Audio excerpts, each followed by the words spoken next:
Hey guys, Fire here from InDepth Gaming, bringing you another review. This time we're checking out Karma Incarnation 1. This game was developed by Other Kind Games and Aura Lab and published by Chili Dog Interactive and released on May 14th, 2021 for $11.99. So, what is Karma Incarnation? It's really hard to describe. This is probably the most trippy, weird, bizarre game I have played in a very long time. There isn't a lot of, explanation with what you do in this game. You kind of just are this blob that absorbs weird things, goes into this crazy psychedelic color palette, and just tries to figure out what to do by interacting with various objects and kind of trying to solve puzzles by traveling all around the map and the game in the different stages, and I guess trying to collect and find things that you're missing to help restore some sense of balance. Visually, this game is, it looks really good. It is very beautiful. There's tons of colors. The, you know, visualizations of the game are great, but it is very, very weird. Even after spending a couple hours on the game, I still can't tell you exactly what I'm doing. I I can't really tell you how all the controls fully work.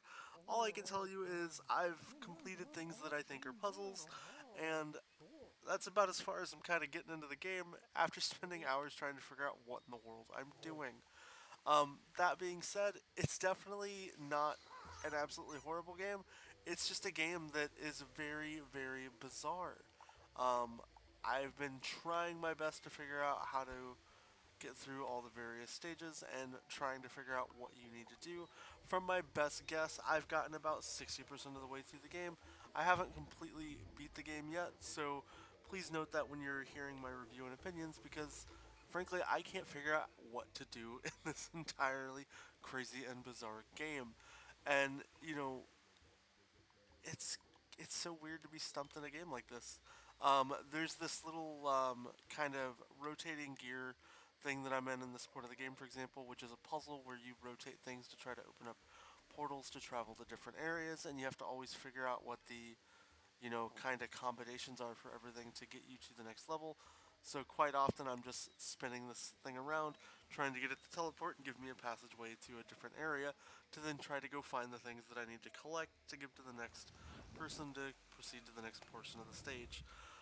You're going to start this game off with very basic controls and things you do, and it's quickly going to hit you in the face like a semi truck as you try to figure out what you are attempting to do in this game. It is quite interesting, quite crazy, and very quite bizarre.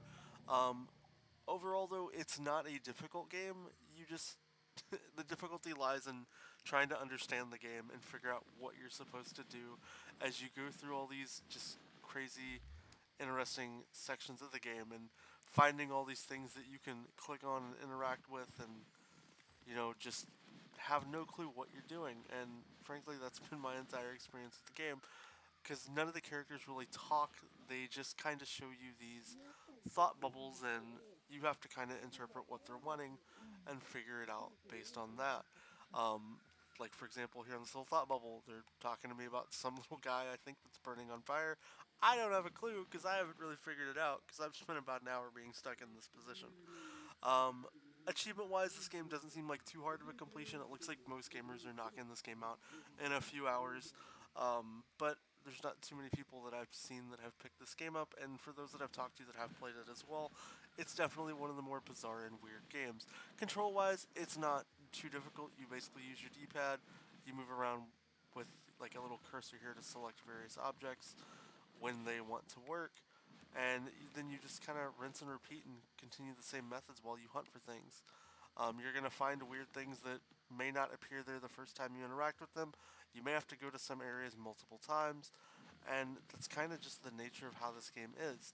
You just don't know what's going to happen and what's going to really go on with everything while you're playing.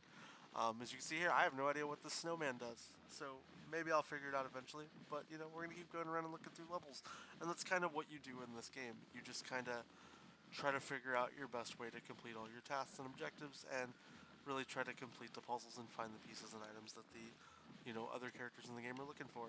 Overall, I think it's an interesting game, but it's definitely very weird and bizarre for me, and I definitely feel like they don't do a good enough job explaining really how to play the game, and I think that's definitely a thing that needs to happen in a game like this. Like, there needs to be a little better educational aspect of how this game works so that gamers can really understand and figure them out. That's going to be my biggest knock on this game because the sense of understanding it definitely needs to be there, or even some like option system to help educate and teach you what you're doing. If I have to give this game any type of a rating or review, I'm probably looking at giving this game about a 3 out of 10. It's interesting, it's neat visually, it's kind of cool to look at and play, but it's very all over the place and doesn't really help the average gamer really figure out what you're doing. You have to be a puzzle gamer to really even remotely begin to understand what's even possibly going on in this game, and that can be very frustrating, and I definitely can relate to that. If you guys do want to pick up the game, as always, like we said, there's a link down in the description. If you want to know more about the game, let me know down in the comments. I'll be happy to try to answer any questions I can. I hope you guys did enjoy this review. We'll catch you guys next time, and please consider subscribing if you haven't already.